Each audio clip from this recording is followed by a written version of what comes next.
Авалчруур мэн хээрийн хөөсөглөн солихондана баданлах галын илчэндөлөндана айтаа сайхан л байгаа биз дээ өрн. Айтаа сайхан байна. Бэлтгэлтэй ирсэн болохоор асуудал байхгүй.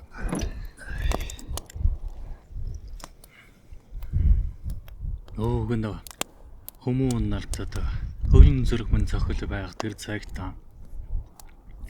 би дөөргөж өдөр цагийн нартад хээрийн салхинд оронхон хан хөвчөнд хол ойрын үүлэнд эрхэнтэн андуудаа үйл товчоолгоод оног нартынхан өдөр шөнийн солбоонд гаригтан саатахад өөрийн элчэд салхинд бадамлах галын дөлийн дэргэдэн хол ойрын үүлэн хэлэлцэж хэрхэх үүлэн мэдхайдала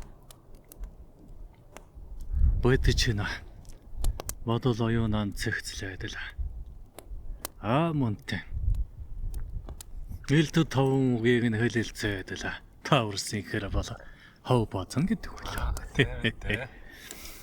Майл ихч тэргөх бүхнийг нь хөөрөлдөөдлөө. Тэр хорон мөчгээ чинь үнэхээр нь жаргалаа. Тэр цагт ороо бидний хэдэн андууд бодол сэтгэлээ нэгтгэхэд зоригтол үүлэн нэгтгэхэд энэ галынхан элчэнд хөвөн ижилсүнлээд айлгуу ишхийг нь бариад орон ханхай өтөөгэндэн өндөр тэнгэртэй өргөн барьж л байлаа таавар минь. Тэл дурсамж хөг халтхан ороод ирэх шүтээ өрмөн.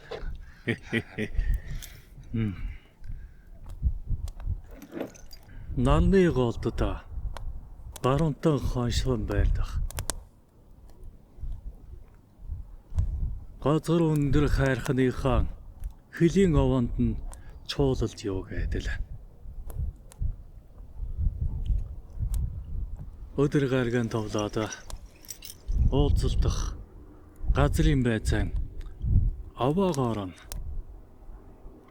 баримжаалдаг байлаа шүү дээ. Чингээд хөлийн аваагаан эргээдэлээ. Бүлгүлтийнхөө мэдээллийг нь хоорондоо солилцоодол. Нэгэнтээ дутагдах тэр орон зайг нь нөгөөнөөс илүүчлэх тэр хөг хэмээрэн дүүргэлж юу гэдэл. Эр басан бид чинь дотор санаа агуулмгүйж битүүхэнтэй ягтлоод хідэн үгсийг нь няслахын няслаад шулуухан айлтхан айлдаад ягт үгийг нь яочлаад би нэ яваалаа шүү дээ. Ингээд хөөрөлдөд байх нь сэтгэлийн амар амгалан гэж хичнээн сайхан гэж. За нэгэнтээ аваа гэж ярьсан юм болохоор өөрс та бүхэнтэй Монгол орныхон өнцөг болонта дүн хийж оронхон хайдан тэмдэг болсон. Таглагтай аваануудын талаар нь жаахан цуухасхан айлдаад явуу дөөрмөн. Тэгээ.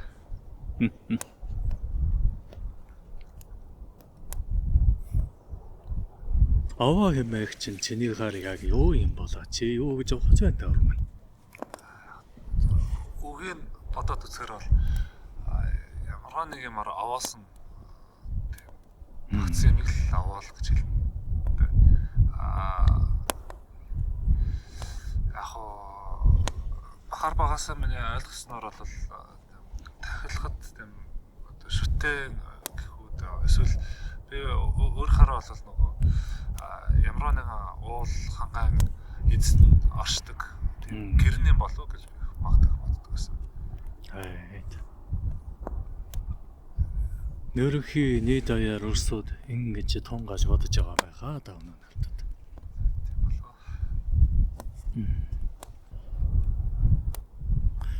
Альва газар орон зай гэж нөөрийн гэсэн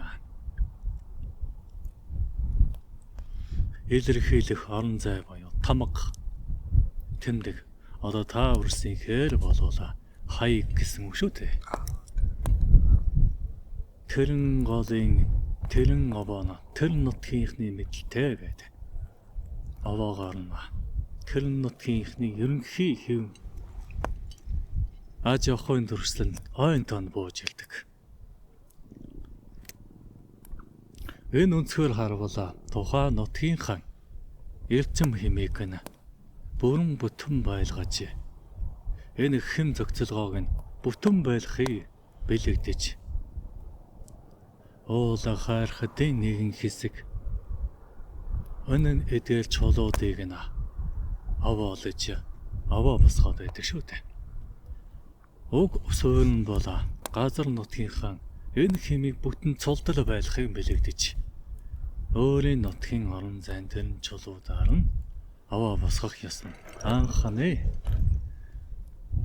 хар цагийн боёо өтөвгний үеийн олваа соёл юм уу та өмнө. Цагийн эрхэнд цагийн уртад эрнгээрээ гүрэнгээрээ цаг үеийн байдлаар энэн ясан олонтой хувьсаж өөрчлөгдөж аваа барих ясан тухайн газар нутгаас тухайн цаг үеийн байдлаас хамаарат ондоо шиж аривчсан юм уу та өмнө. Ерөнхий гол суурь нь бол тэр байна өмнө.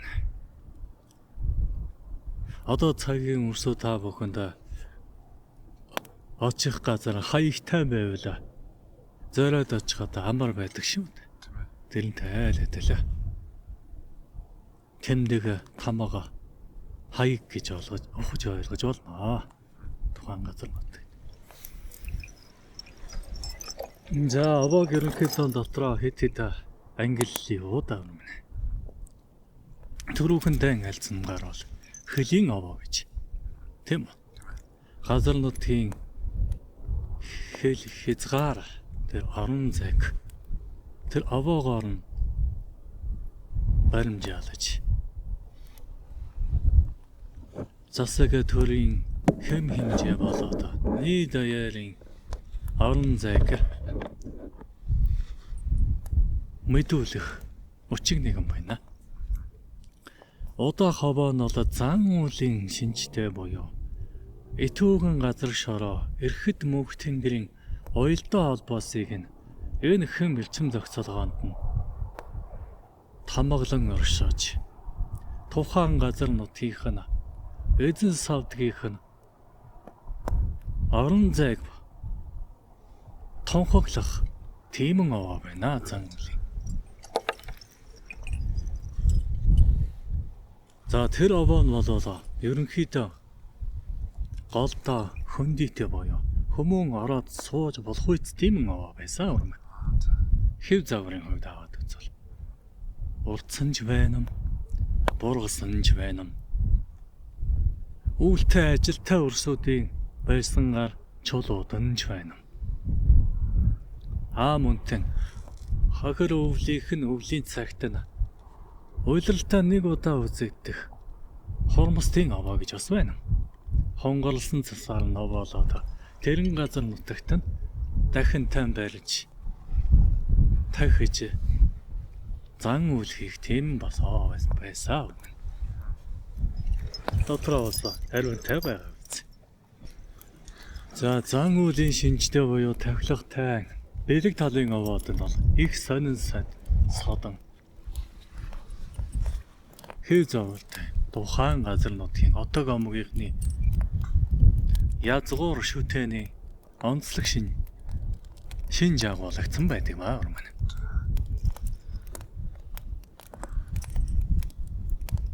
За дараачийн буюу гутгаар төрлийн овоо нь болоо. Хохирлыг нь таниулах овоо байна урман. Тэр овоо нь болоо бидний цаг үед тахал өвчин тухайн нутагт дэлгэрч хөл хорой хэмээх чинь тавихта энэ нутагт хөл тавьж боломгүй тахал дэгдсэн учраас холоор өнгөрч мөртхий гэж санаулах тань тиймэн овоо байна. Тэр овоо үзвээс угаас андашгүй.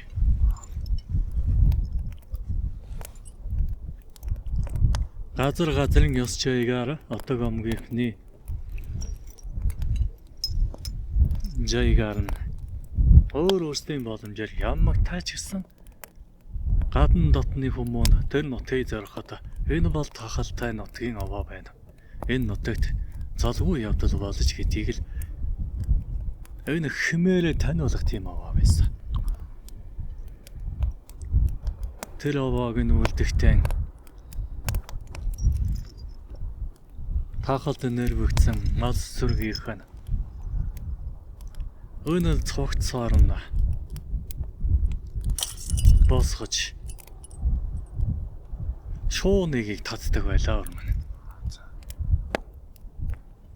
Үүнийг бол тохон цаг үед бол нийт яраа мэдэрч мэддэг байсан шүү дээ. За 3 учгаар бол тийм юм байна да урман.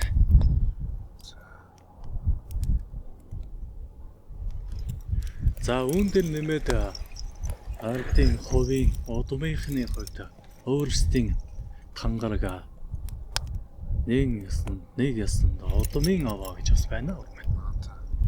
Удмын овоо бол энэ газар нутаг удмаар хэдэн үеэрэн аж төрж жайгийн сахиулж жамын таньж аж төрж явсан угсааныхан тэрэн овоонд өөрийн сүлд угсааныхаа таних тэмдгийг залж одон угсааныхаа хоролтойг тэр овоон дээр хурамжуулж угсааныхаа үйл хэргийг дүүргэлцэж нийт даяар олон өрсүүдийн хэмээг тэгшийдэхэд бас тодорхой хэмжээний тойлтод зан үйлийг бас хийдэг байлаа урман.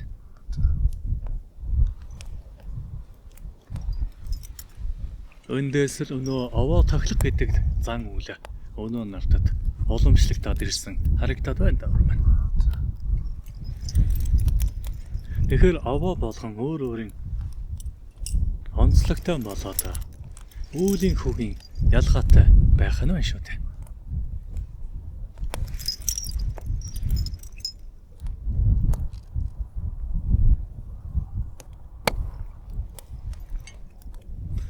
Уучгийн тухайн нутгийнхан буюу тухайн угсааныхан тэрэн угсааныхаа хэмээг хөгийг зангидаж тэгшиж тэр олон үрсийн бодол санааг нэгэн зүгтэн хандуулахын тулд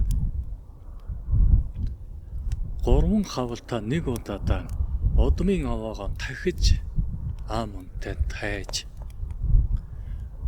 эрх цагтынхаа балчир урсуудаа мэдүүлж заяа төлөнгийн бүхлөх тийм үйл хийдэг байлаа. Тэгэхээр удмын засал тэл тахилга тайлгынхаа үеэр нь эрх 3 хавраа бүрэнтэй даачиж аамунтай эрх заяаныхаа урсуудын заяа тавилан бүхлөөд л явдаг байлаа шүү дээ.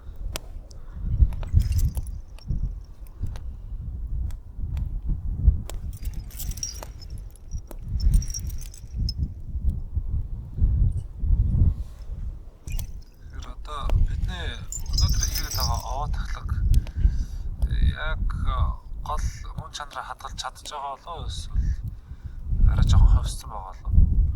Янз бүрэн байна урман. Хүмүүн ялангуяа Монгол хүмүүн гэдэг байгаль их дэлхийдээ ойр байж л өөрийн дотоод хөгцөнгөө мэдэрмэл. Энэ удмынхаа овоо тахилахыг хэрхэн яаж үйлдэх тэр жаягийг нь ерөнхий нийт жаягаас нь чиг авч хэрхэн яаж л тэр овоотой эргэн тойрны уулаас орон ханхай хайрлах тэр зан үлэн тэр өөрийн хүүгээр олж явдаг юм шүү дээ. Хэн нэгэн хүмүүний айлцсан үгээр бас өөрсдийн тэрэн хүүгээр олж явна. Анхан энэ үүнд алдас болоод гэм болоод буруутай хэдэн үйлдэлүүд ажиглагдаад байна. Түүнийг нь харин гаргаж айлж юу таврам. За өнхөө аваа хэмээх чинь өөрөө элчим хэмээн цолтол буюу цуглуулах орон зай шүү дээ. Тэгэхээр тэр орон зайд өрсөд нь байгаль их дэлхийд нь хаалтай. Дахиж тэр орон зайд нь задрахгүй тиймэн эд зүйлийг залаад байдаг нь тохиромжгүй болоод байна та. Тийм ээ. Одоо үүнд юу байгаад гэдэг үлээ өрсөд. За миний харахаа байгалийн бус аргаар гаргаж авсан хадаг ойж байна. Өөрчлөн бас хог навш тэнцээ тоглоулж тавьж байна. Түүгүй дээ өрмөн. Түүнийг бас буруутгах гэхээсээ илүү тэр өрсүүдийн тэр сэтгэлийг нь бас харах хэрэгтэй. Аль бол сайн сайхныг л барьж байгаа гэж бодоод өргөд байгаа шүү дээ. Гэтэл тэр цаад учрыг танихгүй байгаа шүү дээ. Тэр одоо жишээлбэл яг овоон дээр байдаг мó гэж тэр хол би хэлж мэдгүй. Гэхдээ энэ хүүхдээ жирэх гэж яриад байдаг л байна. Одоо цаг үед бид нар памперс гэж яриад байгаа. Энэ байгаль дэлхийд бол их усахтай бол их уддаг. Хортой байгаа. Тэгээ тиймэрхүү юм байгаль дэлхий дээр авч хаяад байгаа гэж би дуусан. Тэгээ ялцгүй тэр хадгийг бол их хойж байна. Тэгээд сүү цагаадыг хайрцаг савтын авч хаяад байна. Тиймэрхүү юм бол харагдаж байгаа. Right. Яг мэдээж тэр таны хэлдгээр бол сэтгэл санаа нь аль сайхнаа бариад л байдаг тийм.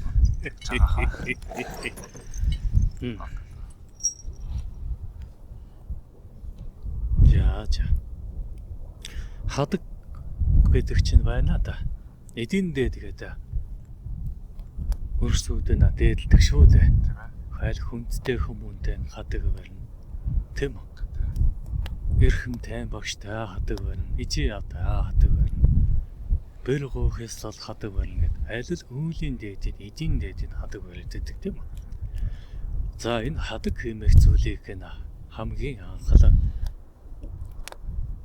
тэр тухайн цаг үед үйлдэж байгаадаа маш их олон хүмүүний хөдөлмөр сэтгэл шингэж байж хадаг гэж уурлагдаж өвлийн тэр онсоор бүтэж байсан зүйл байсан учраас эдийн дээд болсон шүү дээ. Тэр утгаараа эдийн дээд байсан. Одоо Монгол өвөрийн эсхийг нь хийхин тулд олноороо эсхийг олны хүчээр хийдэг шүү дээ. Одоо тэрэн үйлдэлийг бүр илүү наривчлан хийж л эсхийг зоож их л нарийн тэр ширхгийг гарган байж л хадаг гэж арвинтай үеийн дараа гаргадаг байлаа шүү дээ. Тэр цаг үед тэр цагийн хадаг нь байгаль дэлхийд чигхэд эргээд хөрсөн дом шин болоод буухад задрахад хялбар байсан. Одоо цагтын хялбар болуулаа. Мөн дахин боловсруулсан бүтээгдэхүүн байна. Өрсүүдийн ахуй амьдралын өдөр тутамдаа аштаад л байдаг хатуу биетийг нь хайлуулаад л хадаг болгоод хүмүүний хүс хүч гэхээсэн илүүтэй айлвтай эдийн буюу тэр тоноглолын хүчээр хялбарчлаад хийгээд ариун тайг үлдсэн. Тэгэхээр өнөө хэм гэдэг чинь үгүй ирсэн байх шүү дээ хатганд. Тэгээд энэ дахин боловсруулсан бүтээгдэхүүн чинь байгальтай эргээд шингэхэд өдөө дайны цаг хугацаа илүүтэй л шаардлагатаад байдаг учраас хүмүүний сэтгэлийн тэр хөг хэм нэгэнтэй агуулгадаг учраас Тэр бол одоо орон зайд хангайд хог болоод үлдээд байна шүү дээ. Эрбцээ өрсөд ном ёсоор хатыг өөрсдийн өдөө угсаагаараа ахан дүүсээрээ нарийн тэрэн аргачлаараа үлдээдэл орон ханхатан овоондоо залвал тэр бол орон ханхатай билж буй хэн байж болно. Сэтгэл бэлэг байж болж байна. Бэлэн ямиг аваад чадвал бэлэг юм шүү гэдэг авчих чинь өөрөө ямар үлээдэ тийм үү? Холоос зочин гийчин танаа өрхө бүлийг зориод чам дээр зориод танаа чамдан бэлэг өрхтаа өөрийнхөө хамгийн сайхан гэсэн бэлдсэн зүйлэн барьвал хүчнээ сэтгэл сайхан дүүрэн байдаг үлээдэ. Тэгүнгүү нэг хаашааш нэг юм барьчаад сэтгэл шингээгүй юм барихад яадаг вэ? Мэддэг шүү дээ. Авах ч хэцүү, буцаах ч хэцүү. Дараа нь морцын дараа яадаг шүү ч юм бэлээ гэл. Энэ өргөл хэмээгчний сэтгэлийн зориулалт хөг хэмээр хэмжигдэж шүү дээ орсууд. Тэр өнцгөр нь харах хэрэгтэй. Өргөл эдээ ундаагэнд барьлаа гэхэд та орсууд байна. Хормост жигүүлтэнгүүд нэхлээд ан амьтад энэ бичил хорхоо шавжин хүртэл хүлтээ зооглож болох тийм л зүйлийг сэтгэлээсээ голомтоос зэхээдэд барьцуул хэлчин өргөл олно шүү дээ тийм үү. Тэгэнгүү нэг битүү юмд хийчгээд задлаа дав гэсэн айтай. Хэдэн жихэр аваа чадал овооныхын чулуунд нь нэг чулуунд нь чихээд байхаа чи ямар өргөл болох вэ? Савта сүгийг нь наад сүгэн өөртөө цацчаараа гэсэн шиг л савта жигнэлтэй чинь одоо бэлэг юм уу доромжлол юм уу тийм үү? Тэр өнцгөр нь харах хэрэгтэй өрсөд байна. За тэгээ та өрсөд овоо хайртан зорчоод төмөлчи жан хүлгээрэн орой дээр нь дэвслээд байлаа. Болсон болоогүй хадаг болоод сархадыг нь өргөөдөл тэрнээс бас шижимчгүй хүлтээд өөрийгөө цэнгүүлэх гээд байна уу яагаад байна. Бэмхэн алдаа мадгоод гарч байгаа тэдрийг анзаараад л айлдаад байгаа юм шүү дээ.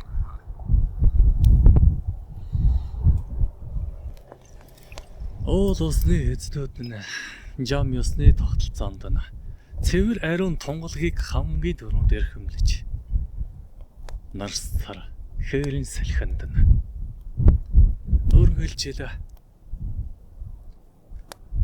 хөрсөн дэх гүнтэй тэр үндэсийг нь цэвэр байлгаж хөөхөт тэнгэлдэх сэнжин үүлэнч цэвэр байхыг энэ лостын болоод савтгийн орон зайд нь энэ цэвэр гэжийг нь эрхэмлэж явдаг учраас та Орсын өргөл цэвэр байгаа цэгцтэй байх юм бол айтай байна орс.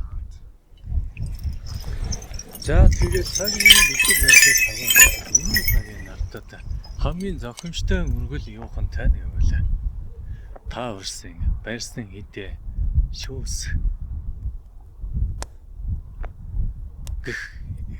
сэтгэл байж болоо. Гэхдээ эргээд байгаль дэлхийд өр өгөөж өгөх нэг зүйл байх ёстой байна. Өнөө цагт нь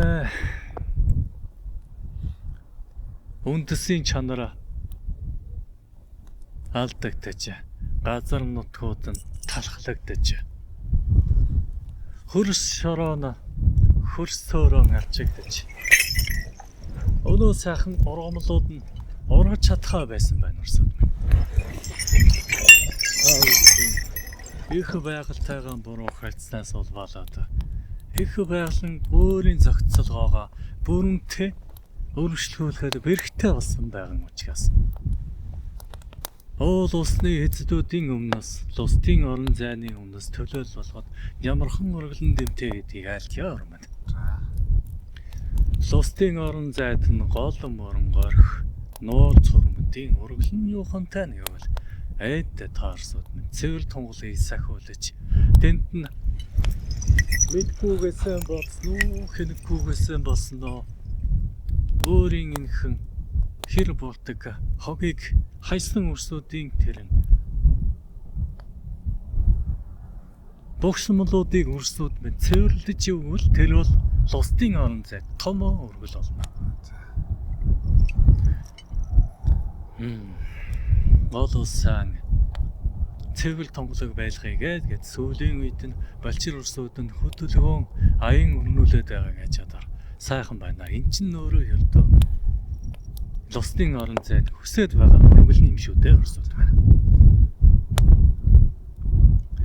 За, уул ус хайрхад савдгийн орон зайн өргөл явахантай нь явуулаа. Тухайн газар нутагт нь жохилж ургаж болох ургамлаа болоод модод хөрсийн орон зайд төлжиж болох эдгээр зүйлсүүдийн өрийн цацаж болно мөнтэй модыг тальж болно. Үйлдвэргэл гэж байвлаа. Хаятай байна да. Байгальд нь өөрийнхөө жамаараа ургаж болох тэмэн үрийг харьмантай сайхан цуглаагаад л өргөж болно өрсөд байна. Дараа нь тэр нь өөрийнхөө байгалийн жамаараа ургамал болоод эргээд үлдцтэй шүү дээ өрсөд байна. Тийм байна да. Миний сонсч ирснээр илүү уншиж ирснээр дээр үед хүмүүс өрийн сан гэдэг хийдэг гэсэн сонссон. За. Уул аваа дээр зөндөх өр цуглуулад тэгээ нөгөө салхинд нь хийсэд тэр тухайн газар нутгаа жоохон тэгээд юу гэдэг нь тэр их юм байдаг шүү.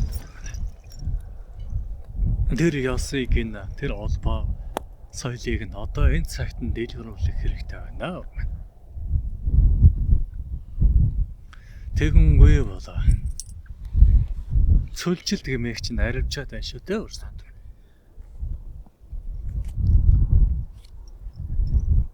За, ерөнхийдөө нийт аяар айлтвал тийм байна да урман. Хов хүмүүний сэтгэлийн цэнгэлийн өргөл гэж бас байна урман. Айлгуу их шиг н долгиолон байж байна гэдэг чинь өөрөө сайхан уул улсанд цэнгэл илүүлдэг юм шүү дээ урман. Энэ нь хүмүүний хоолой хүлтнээс ялгаруулах эрчим хэмнэ. Орон ханхаа дутагдаад байгаа тэр ганцлалын хэмийг дүүргэж байдаг юм шүү дээ. Хүмүүний сэтгэл тойл уул усны эзэдийн сэтгэл адилхан юм. Сэтгэлэн гаргаад айлгүй шиг уул усаа хамтдан байцгаа. Юу ч байж болно шүү дээ. Хөгжмийг нь сайхан хөглөөд айлгууг нь дэлгэж өрөөгөөд л үгүй ядах нэ. Их шиг айлгууг нь өргөчхөж бас болно шүү дээ. Энэ хэмийн орон зайд өргөл болоо гэсэн үг. Тэгэхээр хүмүүн хэмээх чинь байна да. Өөрөө өөртөө харилцаа. Бусад олонтой харилцаа.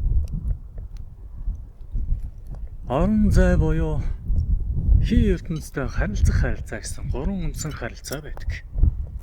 Энэ харилцааны хэлбэрүүд нь бүрэн бүтэн байж л хүмүүн өөрийнхөө энэ савыг цэвэрлж байдаг юм шүү дээ. Хураасан эрдэмийн хурыг цэцэлж байдаг, тогтоож байдаг. Тэгэхээр тэр харилцааны тэгшим алдагдах юм бол хүмүүн бугшиж дотроо тэр харыг хураагаад л түүнийг задлахад үссэн бүсээгүй ямар нэгэн байдлаар үйлдэл гаргадаг. Үүнтэй нэг жишээ айлтвал сархад гэж нэг ундаа байна да. Хатуу хар. Энэ хатуу харын чанар нь бол альвааг задлах үүрэгтэй. Хэмиг. Тэгэхээр хүмүүн өөрийн халзангөөр уул тураагдсан тэр буушсан бол одоо та урсныхэр бол юу гэдэг вэ? Сэтгэлийн зовлон